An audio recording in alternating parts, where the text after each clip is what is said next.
We honor your name, Heavenly Father.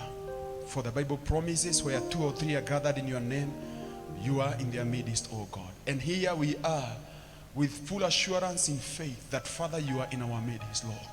We want to thank you because of what you have in store for each one of us, Father, even as we gather together in this auditorium and them that are watching us online, O God Almighty.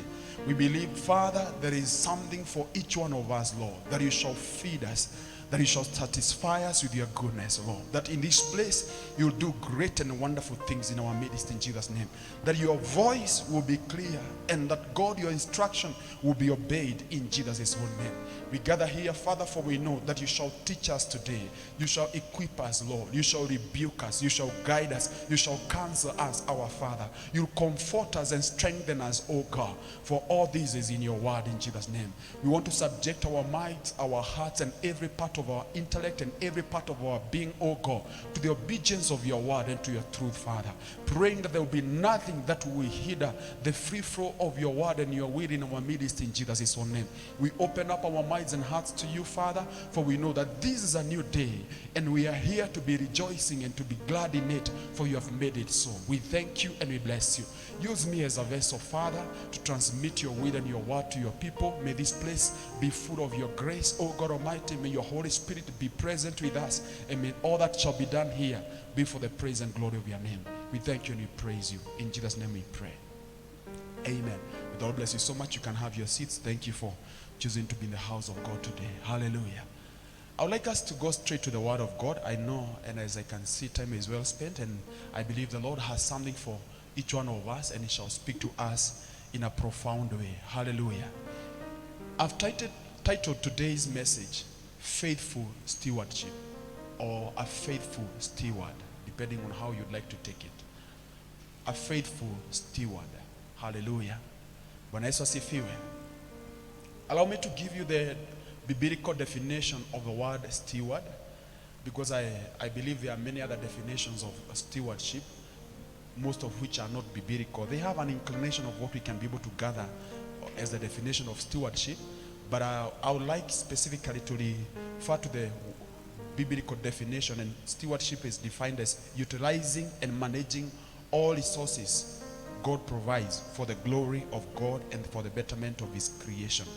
I'll repeat that again. Stewardship is defined as utilizing and managing all resources God provides for the glory of God and for the betterment of his creation. This is stewardship. It is being in a position to know that that which we have been entrusted. And there are many things I will be covering today. There are many things that God has entrusted us with. But stewardship is managing it so that God can receive glory through that which we do with that which he has given us. On top of this also, as we do it so that creation, including human beings, may benefit through those acts, through that which we are doing. And I know as we go through scriptures today, we will have full understanding of Christ, what Christ would have us understand at a time like this. There's two names which are similar, or they are synonyms to stewardship, and one of them is trust, or acting as a trustee. Trust or a trustee. And another one which is now becoming a bit common, and that word is surrogate. Surrogate. And I've seen in several instances where certain mothers are called surrogate mothers. Why? They carry in their womb a child that belongs to another person. So they are trusted. They are stewards of that child.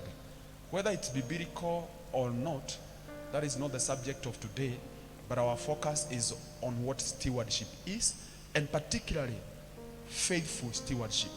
What faithful stewardship means and what it demands of us. Kuna majina ya Kiswahili yanatumika kwa hili jina stewardship au kuelezea jina stewardship. Sio majina rahisi. Kwa mfano ni wadhamini au mawakili au wasimamizi.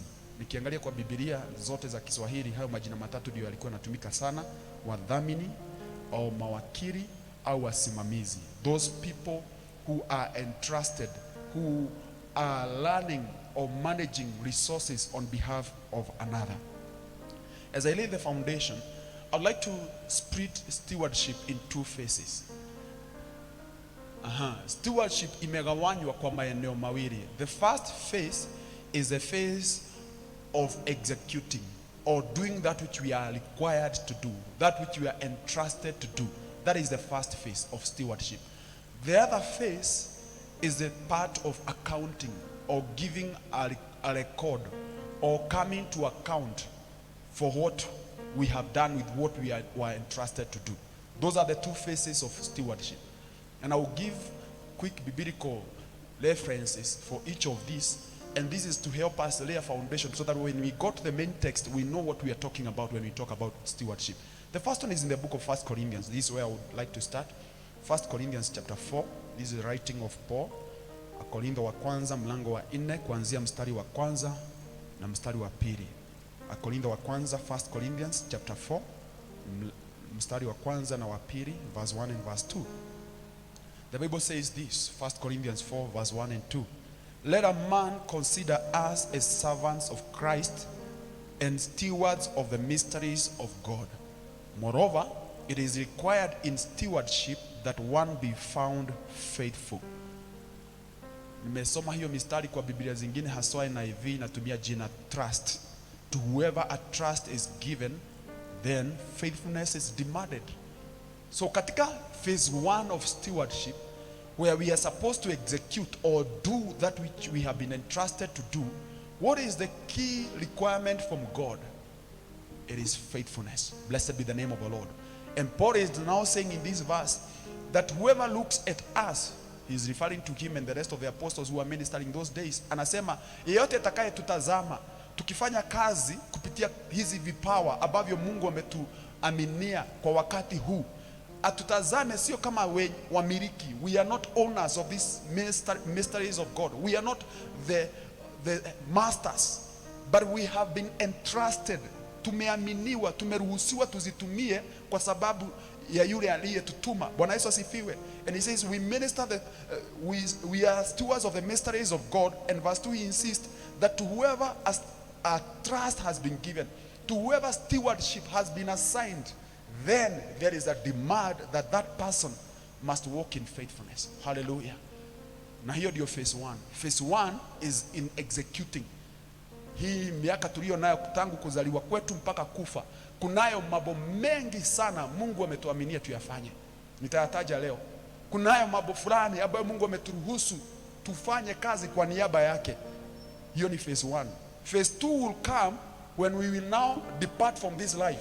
And we have now to go and say what we have been doing all around. Hallelujah. Na hapo nitawapa mistari kadhaa, wacha nisome miwili. Phase 2, Romans chapter 12 verse 14. Warumi 12 mstari wa 14.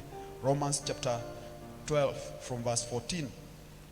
I read this part only.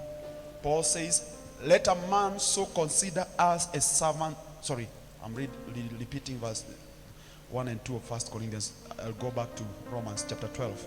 Romans chapter 12 verse 14. He says, so then each of us shall give account of himself to God. That's Romans chapter 12 verse 14. That each of us one day, not a few, not the believers only, not those who are in Israel. Hallelujah. Nambuwe huo mstari sio Romans chapter 12 verse 14. I think I've given the wrong reference here. I should correct this. I'll check and I'll let you know. So each of us shall give account of himself to God. These are the words of Paul. Hallelujah. Someone can quickly check this one for me where this is the reference. I think I've written the wrong reference here. But let me go to the second one. 2 Corinthians chapter 5 verse 10. 2 Corinthians chapter 5 verse 10. 2 Corinthians chapter 5 verse 10. The Bible says this. For we must all appear before the judgment seat of Christ, so that each of us may receive what is due as for the things done while in the body, whether good or bad. It emphasizes the same thing I had quoted earlier, that one day, not one, not a few, but all of us must appear before the presence of God. One day we'll go and face our Creator, and on that day we will give an account. Unajua mimi ni accountant. Kila wakati jina accounting inatajwa huwa naelewa vizuri. If you are told to account, you're not told to just give a rough estimate of what you have done. No, it is you give a detailed explanation for what you have been doing. Kwa mfano, huwa ninasafiri na nikisafiri huwa kampuni inanipatia pesa za kwenda kutumia. Nikirudi wanasema, please account for the money we gave you. Give us the receipts. Tell us what you did with the money. What you didn't spend, can you give it back? That is what accounting means. When we entrusted you with this and this and that, what did you do with it? When we sent you to this manager, what did you speak? What report have you come back with? This is what accounting is. And the Bible is now telling us that one day, not a few, not just the Jews, not a group of people, but all of us one day will give an account. Blessed be the name of our Lord. Hallelujah. And the Bible here says, Paul is now writing and saying, not only for the good things. You know, it's good to give an account in heaven and say, God, on that day we went to church, so and so led us for the service, I encouraged so and so, we prayed together, we rejoiced and we celebrated. That is one phase. He also asks you, what did you do from Monday to Saturday night? Give an account. Every one of us will give an account for both the good and the bad. Blessed be the name of our Lord. And this is why we are teaching this lesson today, so that we can reduce the bad that we do to zero. Because one day it will not be assumed. Hallelujah. Each of us, not believers only, believers and non-believers, Jews and non-Jews, all of us will appear before the judgment throne of God, and we shall give an account. Hallelujah. Let me now go to the main text today. It's the book of Luke chapter 16. I believe by now we now understand what stewardship is and the two main phases of stewardship. I'll go through the book of Luke chapter 16. This is a book and a chapter I really love. I love Luke chapter 16. And one of the reasons why chapter 16 of the book of Luke is a favorite to me is because it awakens me to some realities. I don't live as though this is the end of it all. I don't live as though what I do in darkness is hidden to our Father. I do it knowing surely one day I'll stand before the judgment throne of God. The book of Luke chapter 16 from verse 1. I will be reading in portions and then we get to hear the message of the Lord and then we move on. Luke chapter 16 from verse 1. The Bible says this. He also said to his disciples, there was a certain rich man who had a steward, and an accusation was brought to him that this man was wasting his goods. So he called him and said to him, what is this that I hear about you? Give an account of your stewardship, for you can no longer be steward. Hallelujah. Blessed be the name of our Lord. Jesus is giving an illustration. I would have loved to go to what has happened in the previous chapter, but allow me to focus on this chapter. He gets to a place and he is speaking to the disciples. He's now not speaking to the multitude. He's now addressing the disciples. And he tells them, there is a story about a rich man. Let me pause there and say, whenever the Bible says someone was rich, it means they were rich. Watch how I fake it till we make it. If the Bible says that one man was rich, and if it is Jesus Christ who is saying that this person was rich, then indeed that man was rich. Blessed be the name of our Lord. There was a rich man, and for being rich in biblical terms, it means, and as we are seeing in this example, is someone who is not able to manage his wealth by himself.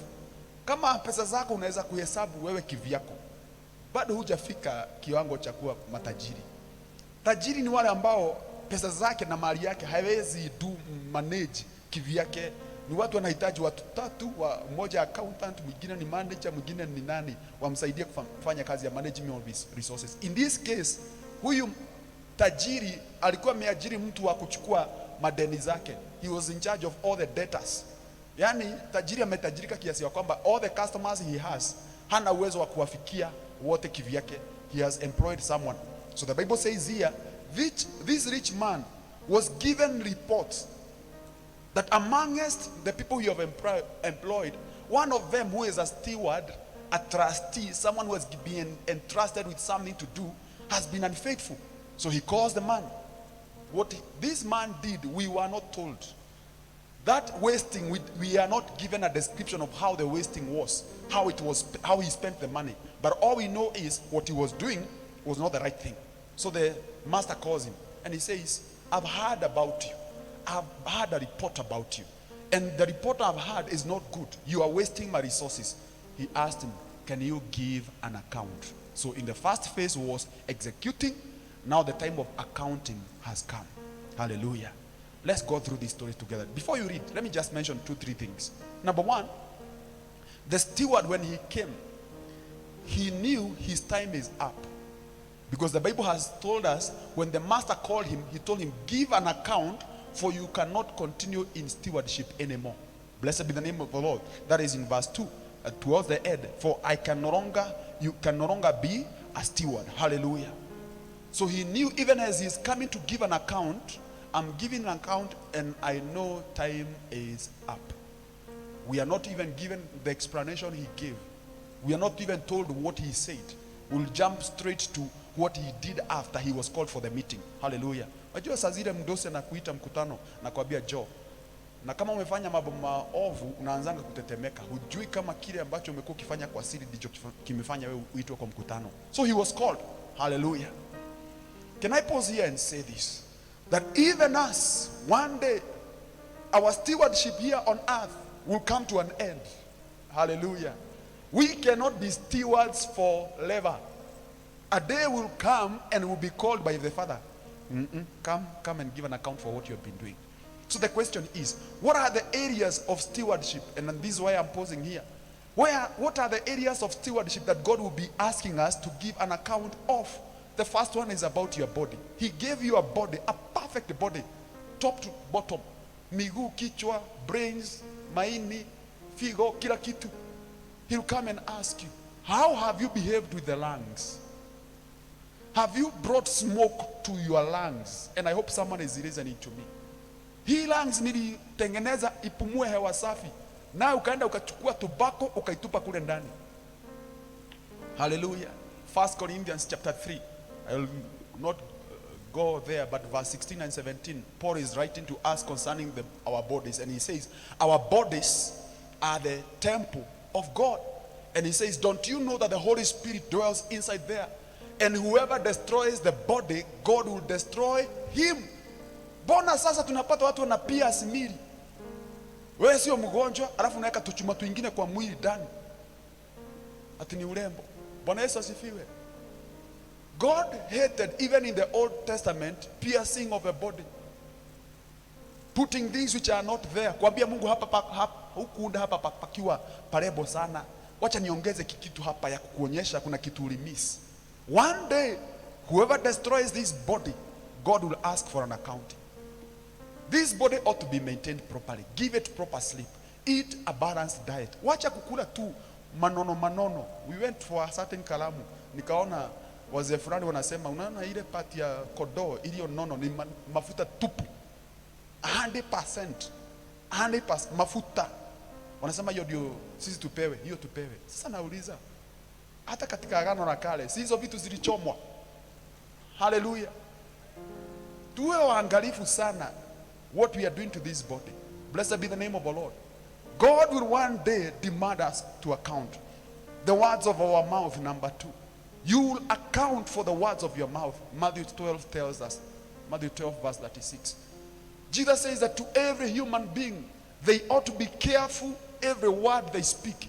For one day the master will call you and say, hey, my son is, hebu niambie chenye uliongea hiyo mwaka kulikuwa na corona.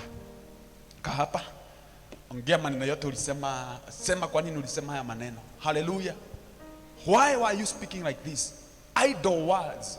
Why do we speak to others as though God is not listening? Why do we deal with other people treacherously? We speak ill of others. We mock others. We mock leaders, even of our nation. Why do we speak as such? One day, God will demand us to account. He will demand us to account for resources. Resources. He has endowed everyone, rich and poor, with resources. A good example is resource called time. Umepewa muda. Time. Manage your time. The Bible says we are living in perilous times, and we should walk circumspectly, carefully. Manage your time in a way when God asks you to account for time, you know how to give an answer. Another resource is called money, material wealth. Wengine wamepewa mali, benki zao ziko sawa, wanaishi katika manyumba zao. Wengine wanakodisha manyumba kubwa kubwa, wako na mali, wako na biashara zinanoga, wanafanya kazi nzuri. God will one day ask you, can you just come before me? Account for how you behaved with that bank balance, that M-Pesa balance you received, and that salary you received. How did you behave with it? God will demand us to account. We cannot live and assume, you know what, hizi ni zangu, Mungu nikishampatia fungu la 10, hizi zingine ni zangu, nijivijali venye nataka. God will demand that we account for it. Creation or environment. We are surrounded by an environment that we ought to take care of. Today, from almost all the nations, we are talking of the changes of weather. And we know there is a huge participation of human beings for weather to be the way it is. At times I watch some ocean documentaries, and when you see what is happening under the ocean, you just want to cry. The sea animals that were enjoying life, today they have plastics all over. There is pouring of oil all over. We are bringing smoke from all quarters we can. Hallelujah. The book of Romans, Paul says that creation is waiting. It is waiting for the manifestation of the sons of men. But the sons of men, when we come, we destroy creation. We punish creation. I'm not very sure that we should be using guinea pigs for some of the tests that we do. I'm not very sure that when we know whether we want to test whether there is this medicine is the medicine for HIV, tunadunga chimpanzees. I'm not very sure that God is clapping when he is heaven and saying, even mnafanya ni vizuri sana. We ought to take care of the environment. That's why if you are in a matatu, you are done drinking your juice or whichever concoction you are taking, don't throw that litter through the window. Take care of creation. Hallelujah. Najua tunafikiri ni zile tu ni wale wako coast wao ndio nafaa kuchunga. Hapana, that man who is urinating on that tree or urinating on that river, you are misbehaving with creation. Hallelujah. Watu wanaona kama na waingilia, lakini Mungu anasema hivi, chungeni zile vitu ambazo ameleta hapa duniani, kwa sababu siku moja atakuuliza kwa nini ulisimama kwa hiyo kikingi ya stima. Bwana Yesu asifiwe. We are stewards of the resources that God has given us, and we ought to take care of them. The next one, I don't know which number I am in, is families. God has given us spouses. He has given us children. He has given us parents. We ought to take care of them. Bona mzee, Mungu alikuangalia katika dunia yote akakuandalia mke. You have a spouse, you have a wife. Na leo unamgongeshanga ukuta venye unataka. One day you give an account of that wife that God gave you. One day he'll come and ask you, were you in your right mind for you to speak this kind of words to her? Wacha nisiongee juu ya wanaume tu peke yao. Ladies who are married and you have husbands, ati juu hayuko kwa nyumba the whole day, and you are so angry against your husband, unatumia brush yako kuosha choo, kuosha choo.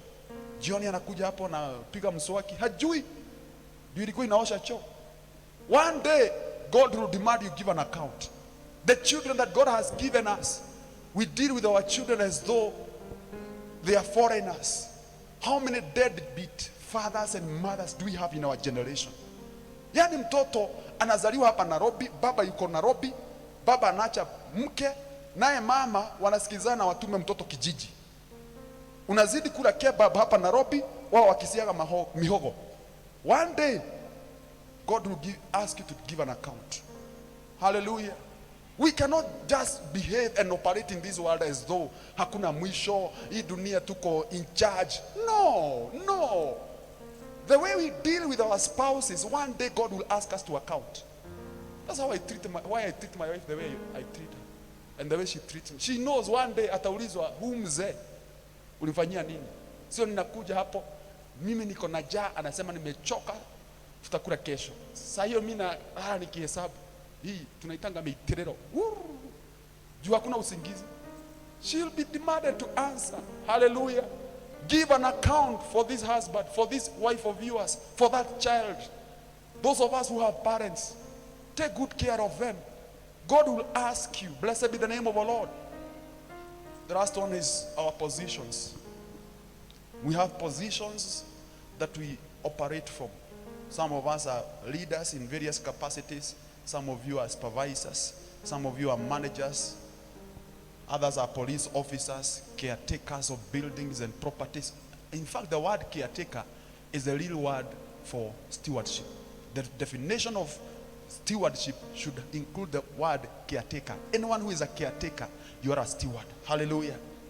We have political leaders, MCAs, governors, presidents. Every position we occupy is because one day God will come and ask you, ile CDF kiti ulipewa, ulitumia vipi? Na ongea hivi nikijua huu ujumbe utawafikia watu wote, ya kwamba siku moja Mungu atauliza, na sasa ile cheo nilikupea ukuwe watchman wa hiyo estate hapo kwenu, mbona ulifukuza watu hivyo kwa fujo, ukachukua mamlaka ukaitumia vibaya? If you are a police officer, listen to the words of John the Baptist. He was telling them, just do what is just. Don't accuse anyone incorrectly. If someone is innocent, don't take them to court because they failed to give you a bribe. God will demand you give an account. If you are a teacher, juu mmekosana mzazi fulani, wacha kugonga mtoto wake kichwa. Hallelujah. God will demand you give an account. I hope someone is hearing me today. This rich man came and told the servant, I've heard your reports and your reports are not good. Can you come? Give an account. Blessed be the name of the Lord. As you pause there, don't move from Luke chapter 12. Allow me to quickly read, so not chapter 12, but I actually want to read Luke chapter 12. Don't move from chapter 16. If you can just quickly turn to Luke chapter 12, we just quickly draw one lesson or two from here and go back to our story. Luke chapter 12 verse 41. Luka 12 kuanzia mstari wa 41. Luke chapter 12 from verse 41. There's something which is sweet which Jesus said here. First it's Peter who is speaking, and he is asking him about the parable Jesus has just spoken. Let me quickly read Luke chapter 12 from verse 41. Then Peter said to him, Lord, do you speak this parable only to us or to all people? I like this. Yani huu ujumbe Yesu unanena kuhusu sisi wale tuliookoka tunaokufuata, the apostles, or are you talking about everyone? Jesus never answered. He never said yes or no. Instead, he continued. Verse 42. And the Lord said, who then is that faithful and wise steward, whom his master will make ruler over his household, to give them their portion of food in due season? Blessed is that servant whom his master will find so doing when he comes. Truly I say to you, that he will make him ruler over all that he has. But if that servant says in his heart, my master is delaying in his coming, and begins to beat the male and the female servants, to eat and drink and be drunk, the master of the servant will come on a day when he is not looking for him, and at that hour when he is not aware, and will cut him into two, and appoint him his portion with the unbelievers. And that servant who knew his master's will and did not prepare himself to do according to his will shall be beaten with many stripes. But he who did not know yet committed things deserving of stripes shall be beaten with few. For therefore to whom much is given, from him much is required, and to whom much has been committed, of him they shall ask more. Isn't that portion of scripture sobering? Ya kwamba kutakuwa na viboko, na kama kabisa ulikuwa unajua ni nini unafaa kukifanya na haukufanya, viboko zako ni nyingi. Hallelujah. Ni maneno yangu, ni maneno ya Yesu. Hallelujah. If you knew what is right and what ought to be done, what the master requires, and you fail to do it, then expect more, not a few, more. You are better off you never knew. Na leo ulikuja nikuambie, na unasikiza online nikuambie, kumtukana mke wako ni vibaya, na ukitukana ngojea viboko nyingi kuliko zaidi ya zile za principal wa kwenu high school. Hallelujah. Blessed be the name of our Lord. So Jesus here gives an illustration. Peter is asking, are you talking to us or to all the people in the world? Jesus never bothers, because he knows this is a message for all people. Everyone must approach or will one day come before the judgment throne of God. On that day, Peter, Yesu anatuambia hapa, anasema, if you have been entrusted with much, much will be demanded of you. Ndio ni vizuri sana uamue kabisa kama utazidi kutamani vitu nyingi, iwe ni mali, iwe ni familia kubwa, iwe ni cheo cha kiserikali. Kama wewe ni unafanya kazi ambayo sio kubwa, ni vizuri utosheke na hiyo. Kama katika upande wa uaminifu wewe unaona uko na upungufu, you better remain with that. Why? The more you ask, the more will be demanded of you. Blessed be the name of the Lord. Hallelujah. I would like to summarize this portion by saying this one statement which came from Jesus.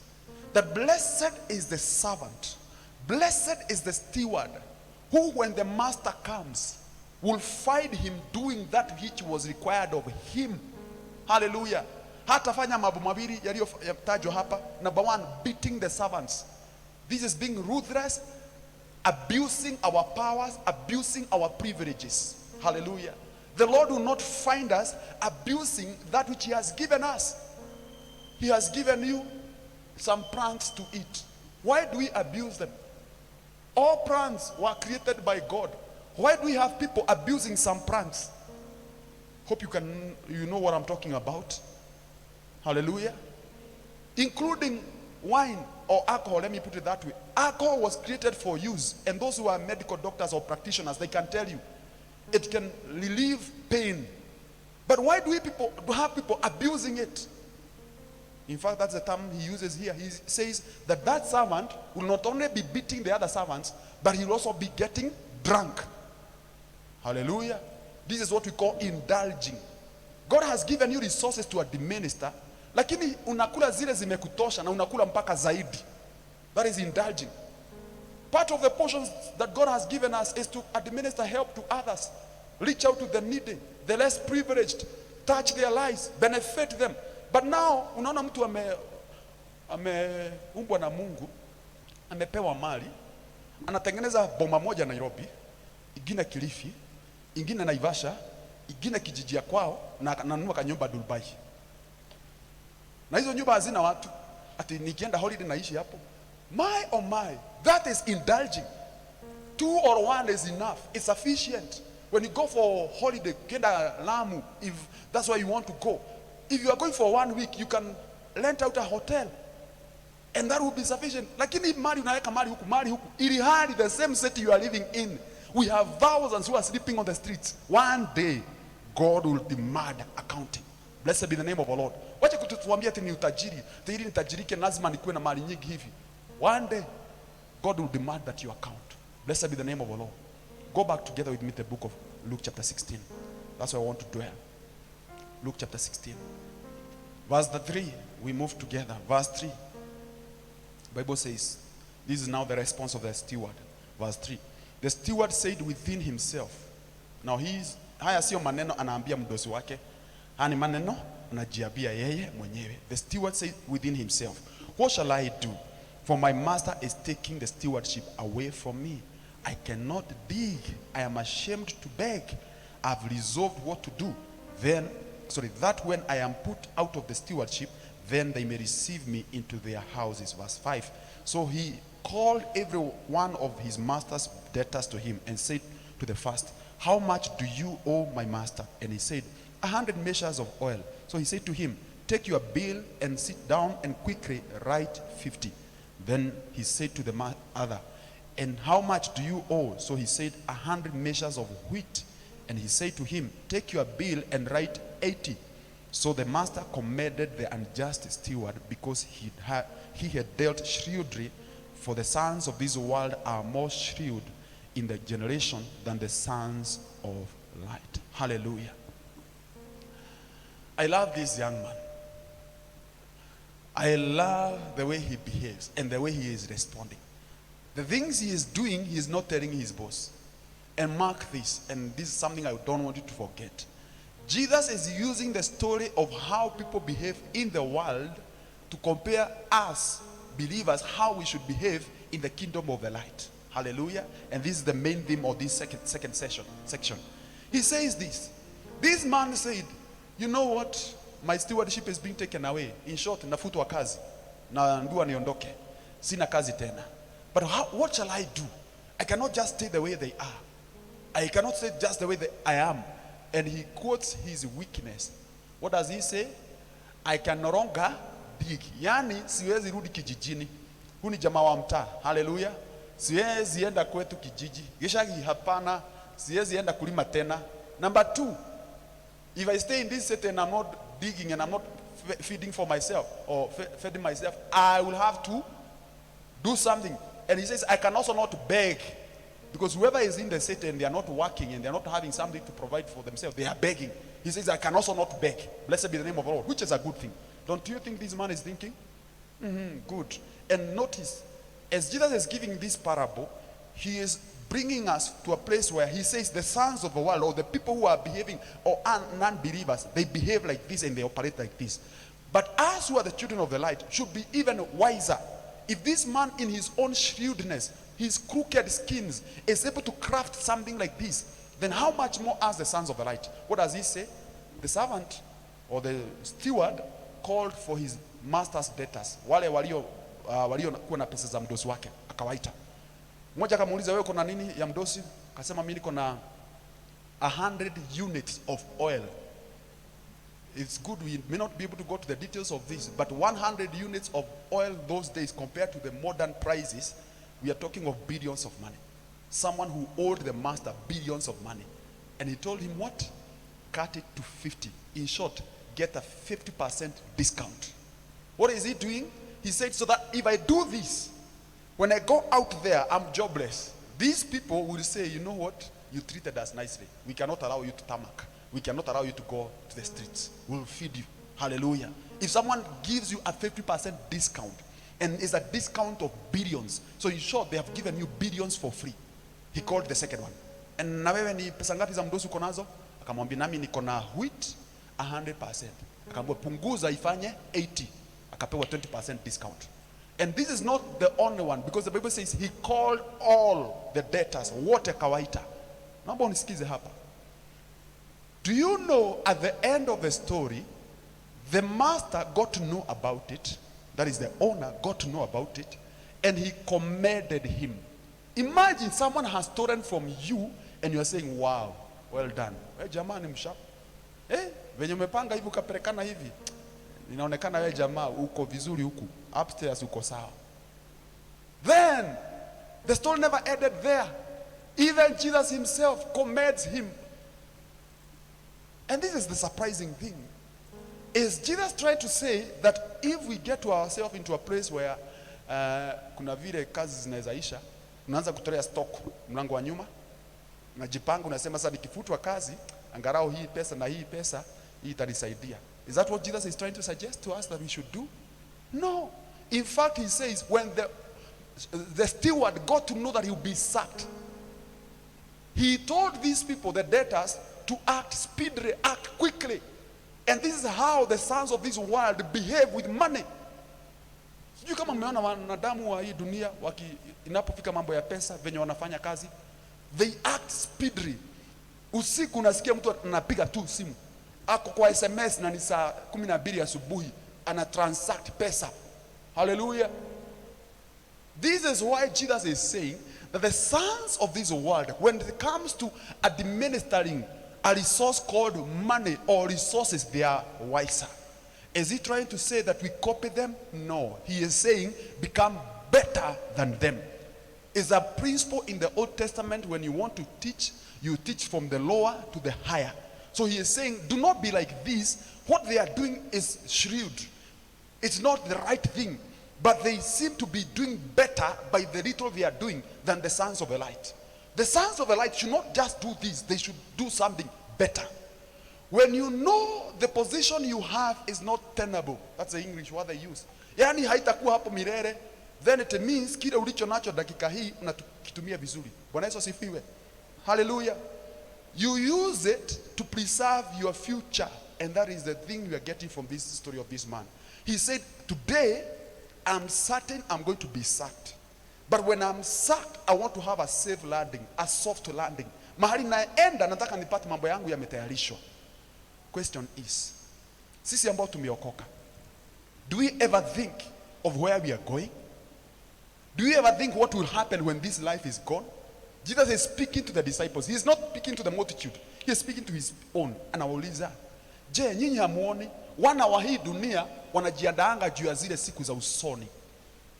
Wanajiandaa juu ya retirement. Wanajipanga juu ya zile siku watakuwa wamezeeka. Je, nyinyi wana wa ulimwengu wa nuru, hamjui kuna siku moja hamtakuwa hapa duniani? Simjiandae juu ya hizo siku. Hallelujah. And this is where we now draw from the teachings of Jesus, that we ought not to prepare ourselves for today, but also for the future. Store up for yourselves resources and treasures where moth and rust cannot destroy. Because this life will come to an end. Hallelujah. There is a place M-Pesa cannot get to. There's a place a house cannot be taken to. Hallelujah. Hata kama unapenda nyumba yako kiasi gani na umejenga kwa makini kiasi gani, one day you will not need that house. You will need a new one in heaven.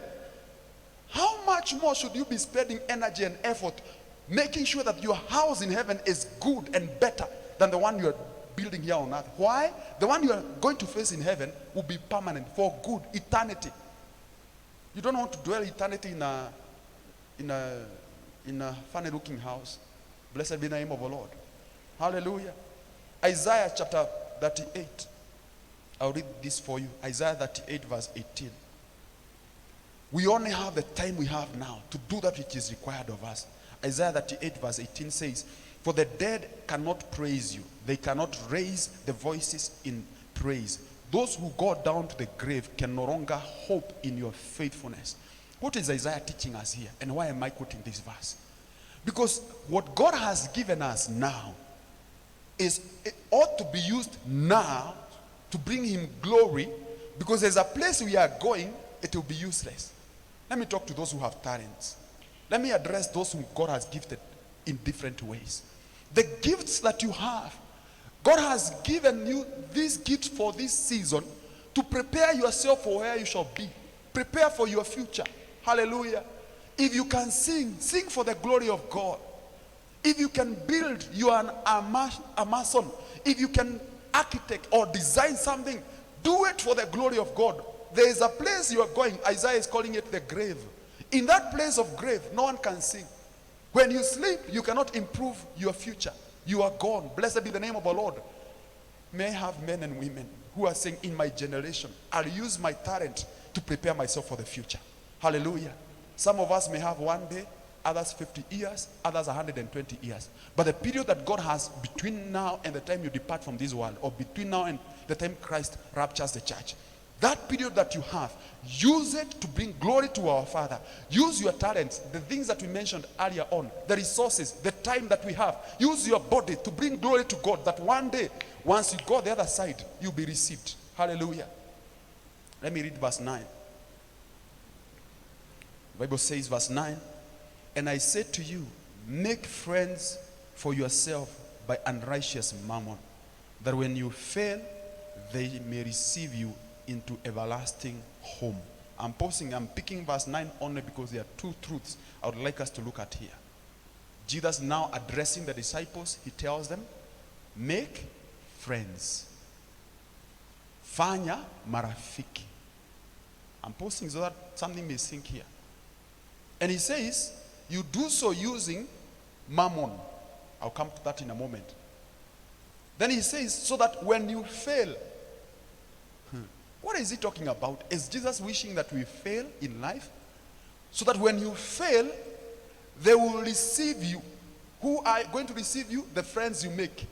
They will receive you, not here, but to everlasting. Hey. Hapa kuna ukweli mwingi na uzito mwingi. Kuna masomo hapa ambayo Mungu anatamani tuyasome, that you make friends with unrighteous mammon. Let me start with mammon. Mammon, in the times of Jesus, this is an Aramaic word. Aramaic word. You know, in the times of Jesus, there were three main languages. Aramaic, there was Hebrew, and there was Greek. Even when Jesus was hanged on the cross, those three languages were written to talk about Jesus. He is the King of the Jews. Blessed be the name of the Lord. So Aramaic was one of the languages. And the term we are finding here is drawn from that history, from that language of Aramaic. And the term meant two things. It meant wealth or money or material wealth. Mammon meant material wealth. It also meant a certain demon or god, a certain demon or god, which was a god of greed. Greed. Mshike hayo sababu hili jambo litanipasua mara mbili. I'll talk about one of that used in this verse, and the last verse will use the second use. Bwana Yesu asifiwe. Those two meanings are used in this chapter, and they are used so that Jesus can pass a certain message to all of us. The first use is using unrighteous mammon. He calls the money that we have, he calls the resources we have unrighteous. He calls it money which has been received in this world. It is not the true riches. We'll talk about it in a moment. But this unrighteous mammon, he says, use it to make friends. Fanya marafiki. Make friends using money. What is he saying? And those friends are friends who will not accommodate you now. You know, in another place, Jesus has already taught and said, if you do good to those who do good to you, then you have done nothing. But Jesus is talking about friends you make with money who will receive you in everlasting life. So Jesus is not talking about this world. Hallelujah. And that's how this verse has oftentimes been misinterpreted. That nitumie pesa zangu kufanya marafiki. Nafanya huyu vizuri, nafanyia yule vizuri, naenda harusi ya huyu, naenda dawari ya huyu mwingine, naenda mazishi ya huyu, natoa pesa, huyu nasomesha.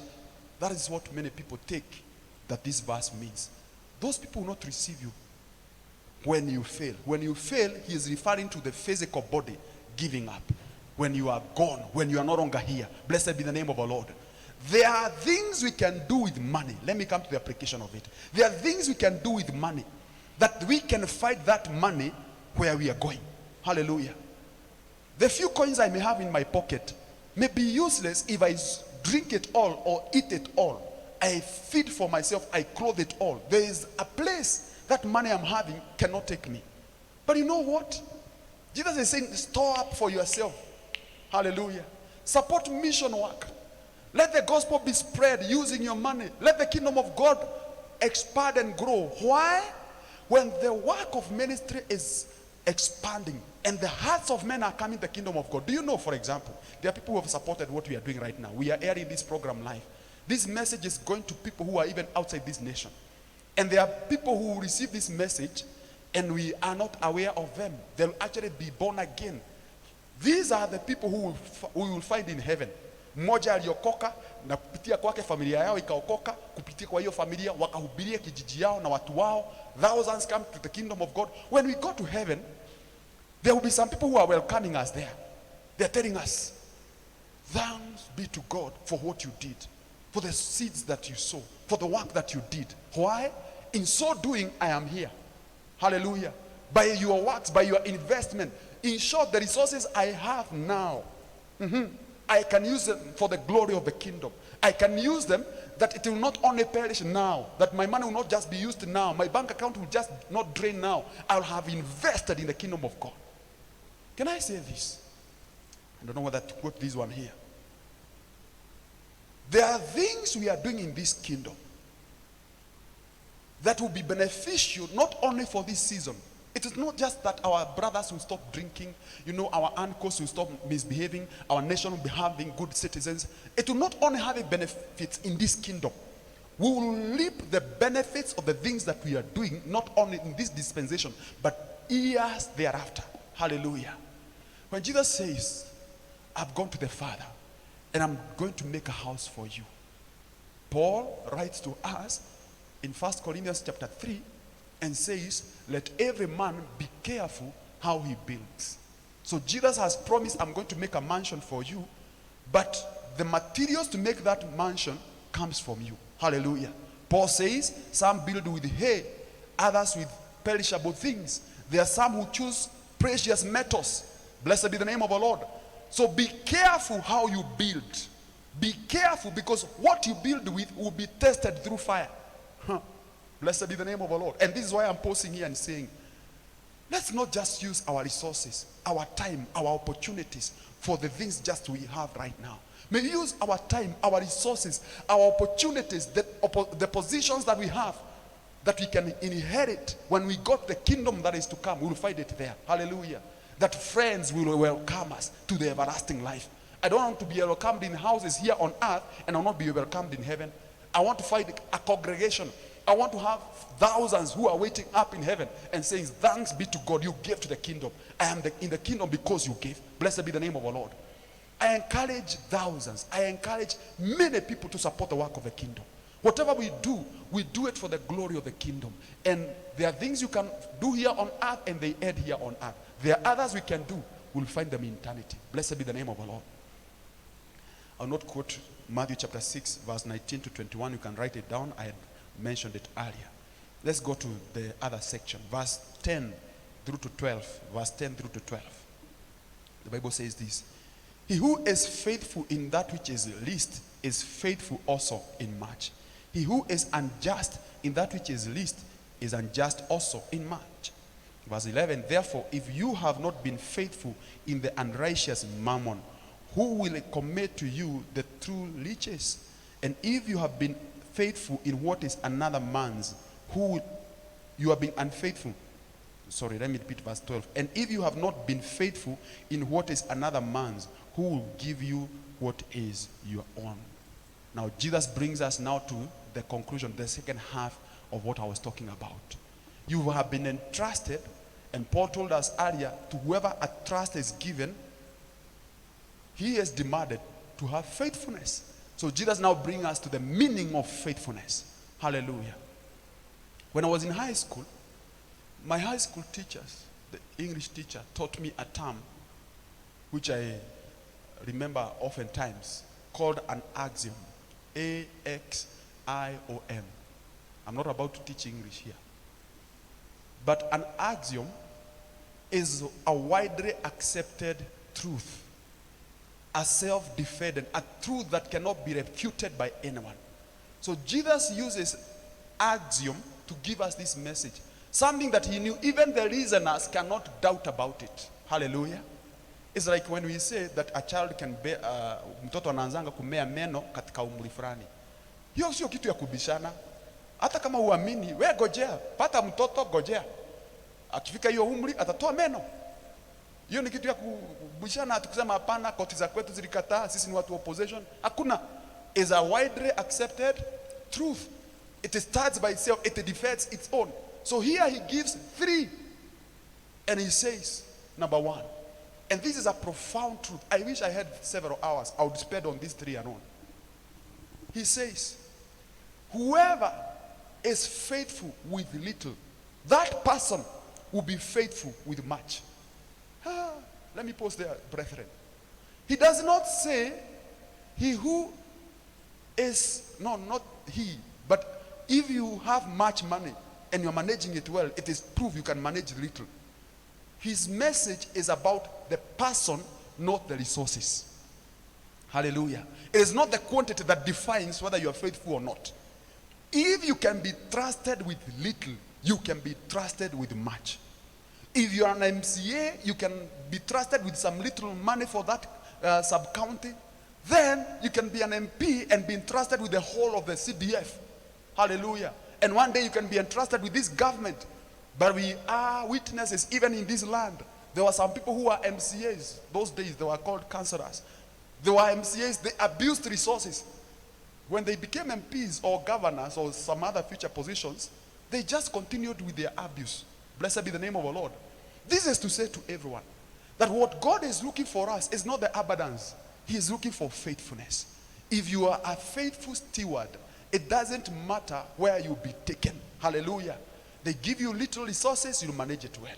They give you much, you manage it well. And if you want to manage more, you know, I hear many believers and Christians crying to God, oh God, give me that number, give me that level, increase me, give me containers, give me this. Why don't you change your prayers and tell God, make me a faithful steward of that which you have given me now. Hallelujah. Baada ya kuomba magari kubwa kubwa, angalia kama ile matatu unatumia yenyewe unaitumianga vizuri. Hallelujah. Si Mungu amekupatia simu, badala ya kuomba simu kubwa na screen kubwa, na angalia ile uko nayo kama unaichunga. Kama hiyo uko nayo umeigongesha chini mara 10. Na Mungu alikuaminia hako kadogo tukamulika mwizi. Na kanaangushwa, kanatupwa kwa maji, kanafanya nini? Alafu unalilia Mungu akupatie kubwa kubwa. The same faithfulness you are demonstrating to this small one is the same will demonstrate. I'm saying this to those who want to get married. If you cannot be faithful as a single person, stop asking God to add other spouses to your family. Unatandikanga kitanda hivi unachomoka unaenda. Socks unaomba mara 3 kwa wiki. Na unataka Mungu akuaminie mchumba, akuaminie mchumba. Why can't you manage that which you have? Hallelujah. Manage that which you have. Mungu nipe mshahara wa 1,100. Hii 10 unapata. Wewe ni mwaminifu. Kama unatukana watu kijiji juu ya mshahara 10,000, hiyo 100 Mungu anajua, sio kuwatukana tu, utawakata vichwa. Hallelujah. Be faithful with little. Those who have junior positions in whichever organization, be faithful in that organization. I wish I can give my own story. Be faithful in that position. God is not looking for big things. It's not the resources he has an issue with. He can entrust anyone. Does not God have the title deed of the world? Isn't everything else we have in this world, including the air we breathe, his? All he is asking for is faithfulness.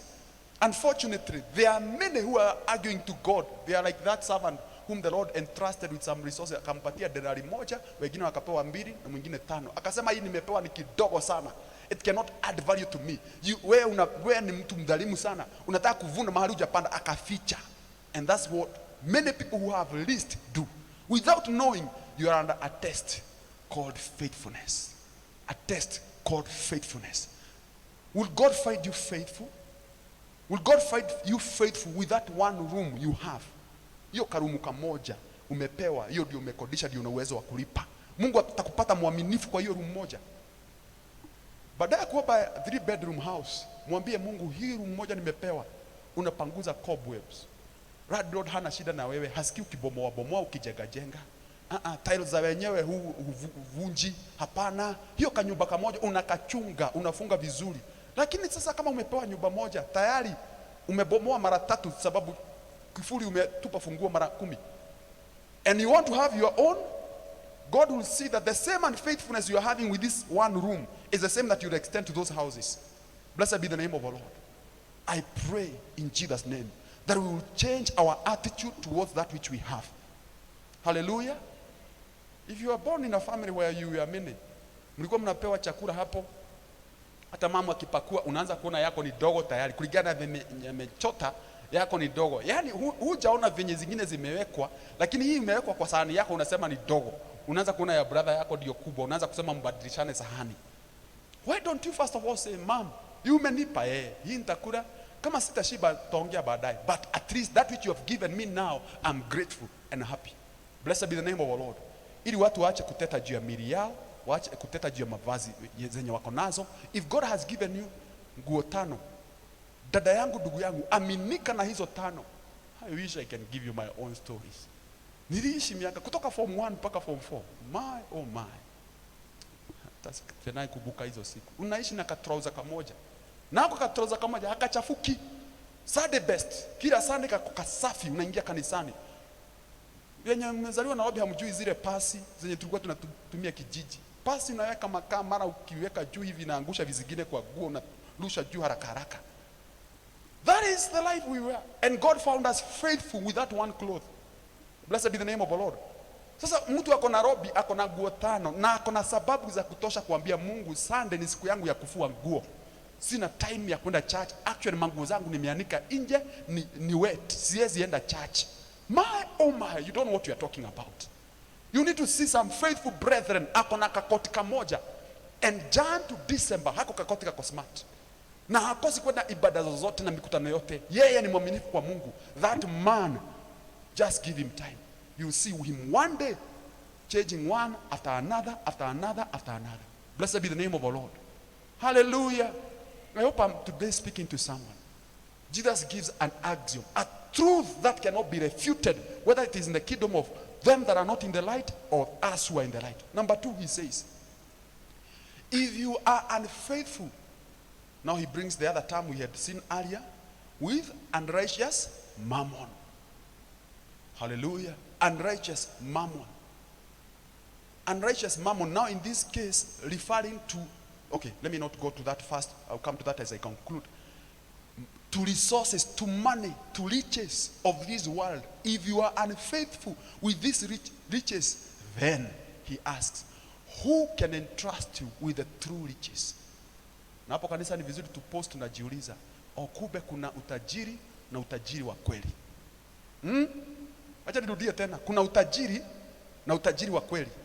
He says there is unrighteous mammon. This is money and wealth. Utajiri wa mali na pesa. Do you know that is not the true riches? Hallelujah. It is riches, yes. We cannot deny. Indeed, the Bible says money answereth all things. Money is good. Money is an answer. But it is not the true riches. If you are unfaithful with money, then who will entrust you with the true riches? The riches that cannot be destroyed by moth. I was reading yesterday the book of Matthew where Jesus was saying, do not store up in places where even thieves can break in. Yani kumaanisha, bank account hazijaanza kuhakiwa generation yetu. There are places, even in the times of Jesus, people would break into treasuries of other people. So he knows that there is nowhere you can put money in this generation. Kuna wakati serikali yetu imefika mahali ikasema tubadilishe pesa from the old generation to the new generation. I saw someone on a YouTube page just recently. Wakati serikali ilisema tubadilishe pesa, yeye alisahau pesa zingine alikuwa amechibia mahali akazika. Unakumbuka kale kitu tunaitanga kafurish? Alikuwa na kafurish akaweka pesa. So wakati bank serikali ilisema tuweke pesa kwa bank tubadilishiwe, yeye alisahau na hiyo. Ameenda zichibua sasa. Alikuwa anazifanya kama kitabu. Sasa angalieni hizi ni bure. They are bure. Telling you even the money we have now, including the US dollar notes, they are useless. One day they will be futile. They will not help anyone. Hallelujah. They are good riches. But imagine someone has chosen to be unfaithful with the untrue riches. Hiyo pesa ambayo sio utajiri wa ukweli, kuna mtu mahali ameamua kutoaminika. Na ndio naleta huu ujumbe wa Mungu kwetu. Mungu aliweka kwa moyo wangu kwa uzito sana. Ya kwamba kuna watu saa hizi ameaminia mambo mengi.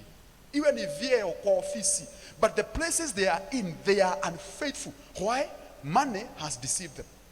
There's a God of those things which has deceived them. And that's why they are held captive. The Lord is saying, then will I entrust you with true riches? Do I mention a few? Just true riches? True riches like good health. Kitu ambacho huwezi nunua bei. Hakuna duka unaweza enda useme ninataka health 20%. Hakuna. There's something called peace. Amani ambayo huwezi nunua kwa duka yoyote. There's something called spiritual gifts za kiroho. Hata kinapita na Paul. Kuna wakati walipatwa na watu kitabu cha mitume Acts. Wanaambiwa tupatieni hiki kipawa mko nacho tuwapatie pesa. You cannot buy those spiritual gifts with money. Blessed be the name of the Lord. These are the true riches that God is saying. These true riches, if you are unfaithful with this, I cannot give you this. In short, ukishindwa kuaminika na pesa zako, usidhani ati ukipewa kipawa cha kutabiri utaaminika. Hakuna. Utatutabiria ili tukupatie pesa. Hallelujah. Utatumia ukweli wa Mungu udanganye wanadamu wakufuate. And this is what we are seeing in the society today. We are seeing people who have been unfaithful with worldly mammon, and therefore they are looking for the true riches, and they can only fake them. God cannot be deceived. Blessed be the name of our Lord. The third one, he says, if you have been unfaithful with that which belongs to others, who will give you your own? Hii nilisoma kabla niajiriwe kazi, nikasema kila mahali nitakapo kwenda kufanya kazi, hili jambo nataka nilijirudie kwa moyo wangu na kwa fikra zangu kila siku napofanya kazi. Hili na kitabu cha Efeso. That when I'm entrusted with that which belongs to someone, I should be very careful, because there is a God in heaven who is watching how I'm handling that which belongs to others. If I cannot be faithful with something that belongs to others, I'll not be given my own. Let me speak to house helps. Unainua watoto wa mwajiri wako na mguu mmoja hivi, kichwa inaangalia juu, unamwambia wewe unaweza kuua. Alafu siku moja unatazamia Mungu akupe watoto. Ndio unaona watu wengine wanalia siku nyingi sana wakisema sijapata mtoto. Kwa nini? You were not faithful with what was with others. Walimu, hata kama wewe ni mwalimu wa class 1, aminika na watoto wa wazazi wengine. Usichune masikio yanakuwa red, na ilihali mtoto ile amefanya tu ni kukula penseli upande wa nyuma. Usichune watoto, usiue, usigonge vichwa. Hapana, be faithful with others. God will entrust you with your own. Hallelujah. Don't we read in the book of Exodus, when the the Egyptian midwives were faithful to help the Hebrew wives to deliver their children. God entrusted them with their own. Hallelujah. This is the goal of God. That when he gives you a trust, hii barabara sio yetu. Unajua kuna watu wanasema hii ni mali ya serikali na serikali ni sisi. Hii ni mali yetu. Unaanza kubomoa barabara. Anza kuaminika na vitu za wengine. Nawe siku moja utapewa zako. Hallelujah. Walioajiriwa katika biashara za watu. There's one day me and my brother, Minister Jotham, we were employed in the same business. And we decided money which is not ours, we will not eat. Unatafutia mtu pesa nyingi sana, ili hali zako kwa hiyo pesa nyingi ni pesa kidogo, inatosha tu ranchi moja. Unasema afadhali nikae siku nzima bila chakula, nijinyime ni save hii pesa yangu ya ranch niweze kufanya mambo mawili matatu, but I cannot poke my eyes and nose to other people's resources. I will not do that. Blessed be the name of the Lord. Why? If I'm unfaithful with that which belongs to others, one day I'll cry when I'm telling God, you know God, kama nilifanya kazi na watu fulani, mbona mimi hunipatii kazi yangu, so unipatii biashara yangu. One friend of mine, a pastor who I really love, when he heard about me coming to do church planting, he looked at me and said, you know what? God will not abandon you. He said, you've been so faithful in someone else's vineyard. You have worked so hard. You've devoted your time, your resources. You've been there through and through for years. You've invested your young years and energetic years in someone else's vineyard. God will not abandon you. He'll entrust you with your own vineyard. Blessed be the name of our Lord. So kanisa ninaposimama hapa kwa ujasiri mwingi, nasema hivi sababu najua I've invested in others and I've been faithful with others, and I know God can entrust me with my own. Hallelujah. If you are employed as a cab driver, a taxi driver of someone else's vehicle, or a matatu driver of someone else's vehicle, hiyo gari usigogeshe mashimo kila mahali unapokwenda unasema mwenyewe ataipeleka service. Hapana, be faithful with someone else. One day God will give you your own. Hallelujah. Let's get towards conclusion. Verse 13, the Bible says this. Verse 13, no servant can serve two masters, for either he hate the one and love the other, or else he be loyal to the one and despise the other. You cannot serve God and mammon. Hapa ndio nilisema nitaleta interpretation ya pili ya jina mammon. When he spoke earlier about mammon, he was referring to mammon, the money. But when he is speaking the second time about mammon, he is referring to mammon, the god or the goddess of money, of greed. Hallelujah. Which many people bow to. Jesus is talking about worship. He's talking about submitting our heads and our authority to something. And I'm asking myself, what drives me? What makes me wake up? What makes me work so hard? Am I in pursuit of money? Am I in pursuit of resources? Has money become my servant, my master, and not my servant? That it is money that dictates how I behave. My mood, my emotions, my feelings are dictated by my bank balance or M-Pesa balance. How I'm relating, how I am in. I'm saying this because when you see yourself gravitating towards that, wakati hauna pesa, wewe ni mtu wa urahisi sana kukasirishwa, unakasirika sana, unatukana watu, unakaa uko gloomy kila wakati, uneni na watu, wewe sio mchangamfu tena, then money is your master. Money is ruling you. Money is controlling where you're going. And it is impossible for you to be subject to money and to be subject to God. Ati wewe unatawaliwa na Mungu upande huu na pia pesa inakutawala pande hii. Hapana. Yesu anasema kaput. No. And the God he is talking about here is a God of greed. Greed is desiring to have more what we have enough of already.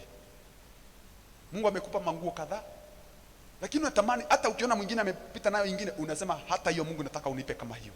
Ukinunua hiyo unasikia kuna zingine zimetoka unasema hata hiyo. There's a time I've recently stayed and I determined, yes, I have money to buy clothing. I determined I'll go for a whole year, mwaka mzima bila kununua nguo zingine. Ili nifunze moyo wangu kuna kitu inaitwa greed. Sitaki ufike hapo. Hii appetite lazima tuikatire. Bwana Yesu asifiwe. This is a God. Mammon is a God. Hallelujah. If you are not careful, you will live your whole life chasing after money, thinking I'll only get happy when I have more money. Can I tell you today? There are some billionaires who are sleepless. Hawalali, saa sita usiku na amka kuangalia. Kuna mtu aliniambia kuna vitu zinaitwa forex. Aliniambia alikuwa hooked siku moja. Analala 1 hour, anaamka anaangalia pesa zimefika wapi. You know what Jesus said? That where your treasure is, there your heart is. So yeye anakaa anasema, hizi curve zinaenda hivi, sijui kama nimepoteza pesa. Anaamka, anastuka. Akistuka kwa computer haraka anaangalia. Money can be a god. If you don't get yourself to a place you are saying it's enough. You have known, as Paul says, how to be a best. Ukiwa na chache uko sawa, ukiwa na nyingi uko sawa. Paul says, I have known how to be contented. If you don't know what contentment is, then money can be your god. Itatawala. Pesa itaamua vile utakavyoishi maisha yako hapa. Na hiyo Yesu anatuonya ikiwa ya mwisho. Do not bow to the god called Mammon. Not just Mammon the money, but the God of greed. The God that makes people, ati ukiona mtu unampima na pesa. Hata huyu ukimwona hapa unasema na huyu anaonekana haizi nisaidia. Huyu hakuna kitu changu anaweza, hakuna biashara tunaweza fanya na huyu. You measure people and you weigh people according to money. Without knowing. Naaman was helped by a house help. Huyo house help hakuna chochote anaweza mpatia Naaman kama pesa. But she had with herself the secret or the solution to the problems that Naaman had. Money is not the answer of all the things that we need in this life. Blessed be the name of the Lord.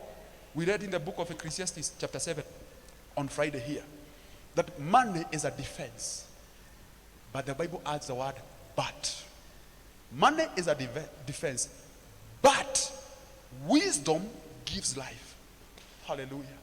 Money cannot buy you life. Money cannot buy you health. Money cannot provide you peace. Hallelujah. These are only true tenets of truth or values of truth that only God can provide. Blessed be the name of our Lord. I pray in Jesus' name that none of us will be found chasing after money. Let money be your servant. Hallelujah. And that's the best place you can find yourself in. Let money be your servant, not your master. If it is your master, then it is your God. Hallelujah. I believe you've been blessed. Are we blessed? Will we be faithful stewards of our generation? Will we know that one day God will demand us to account for that which he has given us? The energy that you have, the time that you have today, the body you are carrying, the resources that are in your bank account, others not even in tangible sense. You have time that cannot be measured with anything. In fact, when I was starting to do my studies, one of the lecturers taught us what time is. Time is an economic commodity whose supply never equals to the demand. This is time, something that God has given all of us equally. Kila mtu masaa 24 kila siku, enough. But God will demand us to account for that which he has given us. Blessed be the name of our Lord. I'd like us to bow down and pray to our Father. Some of us have really been unfaithful with the resources that God has given us.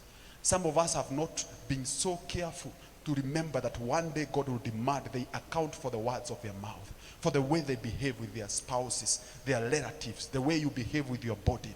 But today we can turn to God and tell him, yes, we have heard you and we want to be faithful with that which you have entrusted to us at a time like this. Dear Father, in Jesus' name we want to say thank you. Thank you for reminding us the things that Jesus has taught us in the few sections we've read through the word of God today in Jesus' name. We now know, Father, that God, at this time you are demanding faithfulness, because a time will come that will be required to account for everything you have given to us at a time like this. In Jesus' name, I therefore pray, may every one of us, Father, the same way it was with the disciples, particularly Paul, who said it is God who has made us stewards of these mysteries of God. May it be found that these dear ones will be found faithful, oh God Almighty, faithful with their time, faithful with their monies, faithful with their bodies, faithful with the way they administer their families and the people whom God you've given charge over, even those who are in various capacities, various positions, oh God. May you help them to be faithful as they execute this mandate, oh God Almighty, that one day they'll be called good and faithful servant. I pray that, Lord, you shall endow them with your grace to resist any form of laziness, whichever nature it may come with, oh God Almighty. Anything that that can hinder us from being called faithful servant, because we desire to please you. We desire to please you, oh God Almighty.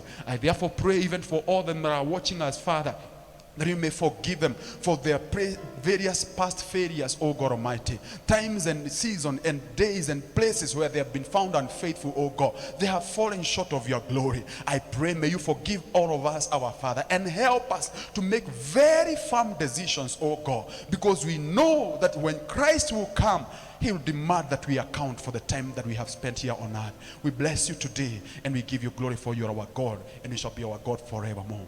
We thank you and we bless you. In Jesus' holy name we give thanks and pray. Amen. Amen. May the Lord bless you so much.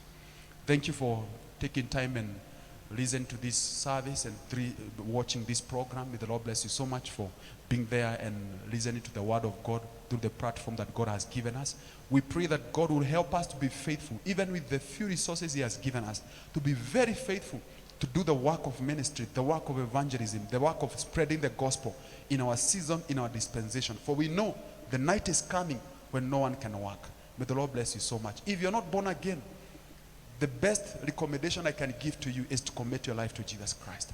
At an hour like this, don't say it is too late. Don't say it is not yet time. This is the hour. This is the moment. Accept the Lord Jesus Christ as your Lord and Savior, and you will never regret. You don't have to be here with us physically. Wherever you are watching us from, the Lord will become your Lord and the shepherd of your life. Pray this simple prayer after me. Say, Lord Jesus Christ, I accept you today as my Lord and Savior. I believe you came and died for my life, and the Lord God the Father brought you back to life again. Today, I accept your Lordship, and I deny Satan and all his works.